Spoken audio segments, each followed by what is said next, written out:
Hello, c'est HR, votre chroniqueur. Alors je viens de voir Dead Sea sur Prime Video, c'est un thriller vraiment étonnant.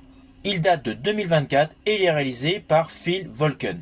C'est un film américain qui a l'histoire suivante. Nous suivons principalement Kaya, interprétée par Isabelle Gravett, qui dans le cadre d'un séjour, sort avec ses amis afin de faire du jet ski. L'ambiance est bon enfant, jusqu'à un terrible accident. Ils se percutent l'un l'autre en jet ski, les jet skis coulent, le jeune homme du trio est grièvement blessé, et les deux jeunes femmes sont complètement esseulées en plein cœur de l'océan. S'ensuit dans un premier temps un film digne de la saga Open Water, car les trois individus dérivent. Ceci dit, ici il n'y a pas de requin. Ne vous attendez pas à un énième Herzog des Dents de la Mer. Bien au contraire, le sujet de ce film est beaucoup plus anxiogène. Car justement ce trio est secouru par un bateau aux allures patibulaires, avec de surcroît un capitaine de chalutier totalement énigmatique. Les trois individus pensent dans un premier temps être sauvés une fois à bord de ce chalutier, mais in fine, c'est là que l'histoire débute réellement.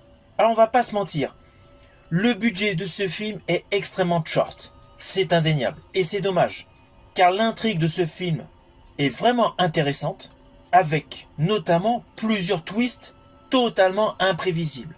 L'atmosphère est extrêmement réaliste et prenante. Et je rajouterais que les acteurs qui ne sont pas de grandes têtes d'affiche sont extrêmement convaincants. On n'est pas comme la majorité des films où des jeunes femmes et des jeunes hommes, semblant sortir d'un calendrier glacé, se prélassent sur une plage. Là, nous avons des physiques davantage ancrées dans le réel. Et justement, les interprétations sont extrêmement convaincantes. Le seul bémol de ce film est essentiellement le manque de budget, car il y avait un réel potentiel à développer autour des kidnappeurs. Mais bon, cela n'empêche pas que ce film est une bonne petite surprise sur Prime Video, car ce film va vous tenir en haleine du début jusqu'à la fin.